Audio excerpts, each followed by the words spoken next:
Welcome back to the Procurement Federal Acquisition Supplement and Defence Federal Acquisition Supplements Clauses podcast. I'm Eric Marquette, joined as always by Ruby Sturt and Paul Natopsky. Today we're diving into the overhaul of the Federal Acquisition Regulation, FAR, under Executive Order 275. This one's all about, restoring common sense to federal procurement. The order basically says, look, the FAR is packed with nearly 3,000 directives, and that's not even counting all the extra stuff at the agency level. It's gotten so complex that it slows everything down, adds costs, and makes it harder for the workforce to actually deliver what the government needs when it needs it. Yeah, and the new policy is pretty clear. The FAR should only include what's required by law or what's absolutely necessary for simplicity, usability, or national security. Everything else? Out the door. It's a bit like spring cleaning but for regulations. And it's not just at the top. Every level, from agencies to bureaus, has to cut the clutter. That should, in theory, make things a lot less painful for everyone involved. Right. And this isn't just about making life easier for contracting officers. It's about reducing transaction costs for industry too. When you have all these extra requirements, especially ones that aren't statutory, it creates barriers for new entrants and even established vendors. It slows down innovation and, frankly, wastes taxpayer dollars. The executive order is pushing for a procurement system that's efficient, practical, and focused on delivering value. You know, this actually reminds me of my days in media production. We had these massive checklists and approval processes, half of which honestly didn't make sense for the project at hand.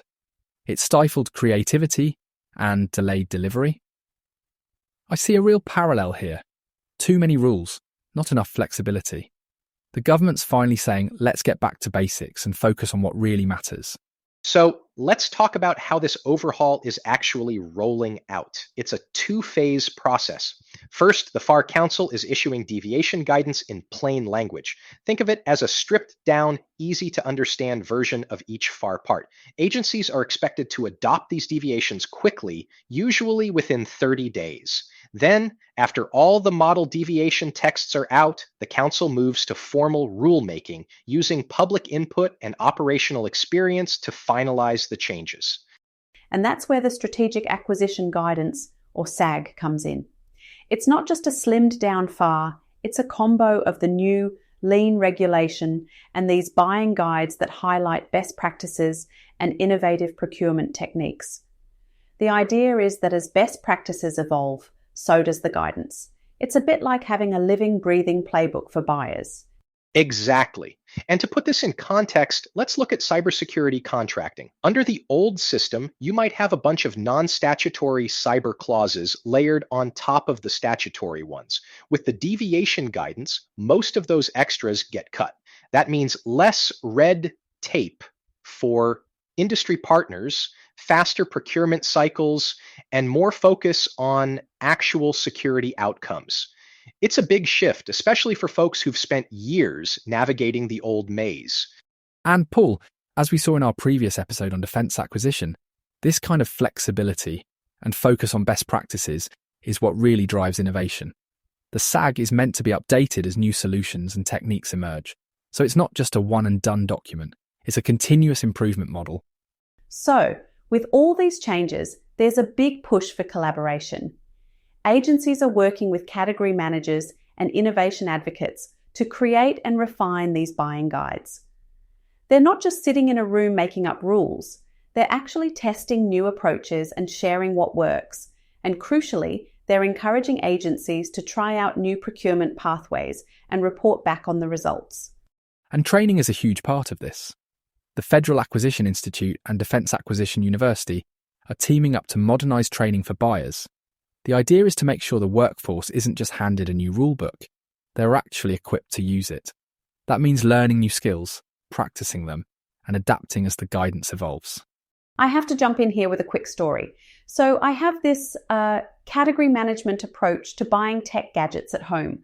I make these little guides for myself. What to look for, what to avoid, best brands, you know? My friends think I'm a bit over the top, but honestly, it saves me time and money. It's kind of what these buying guides are doing for IT and construction procurement.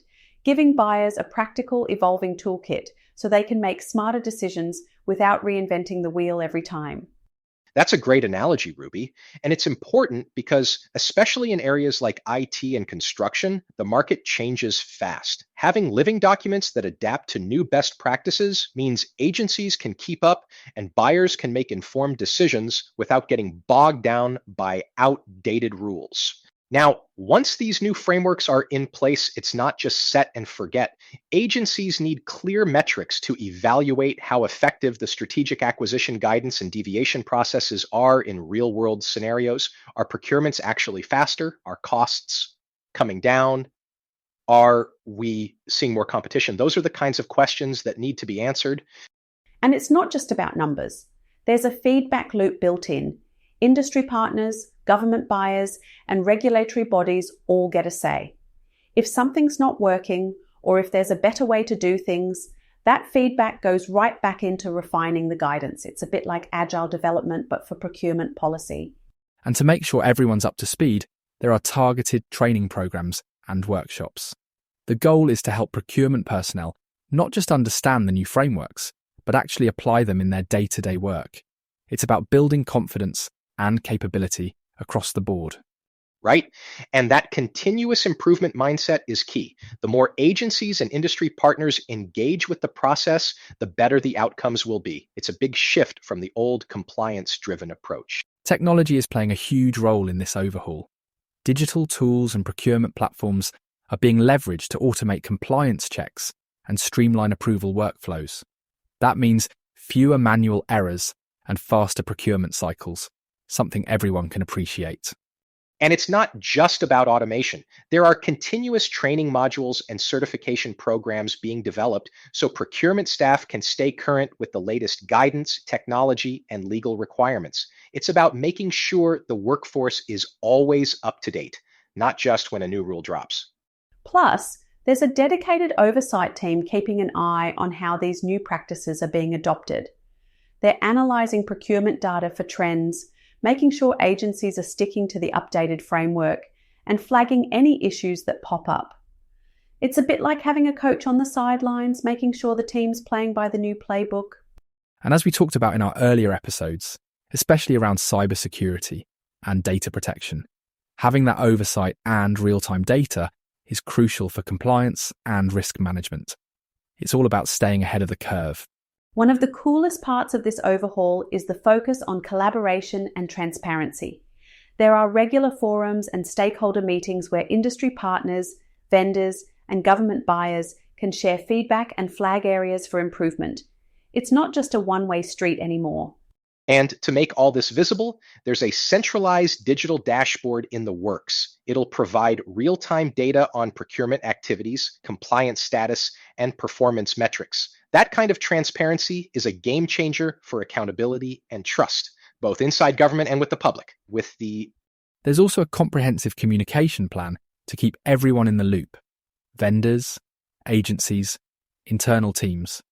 Updates, training opportunities, and success stories will be shared regularly, so no one's left guessing about where things stand or what's coming next. And that's a wrap for today's episode.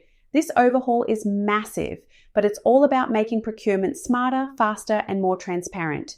We'll be keeping an eye on how it unfolds and bringing you updates as new guidance and best practices roll out.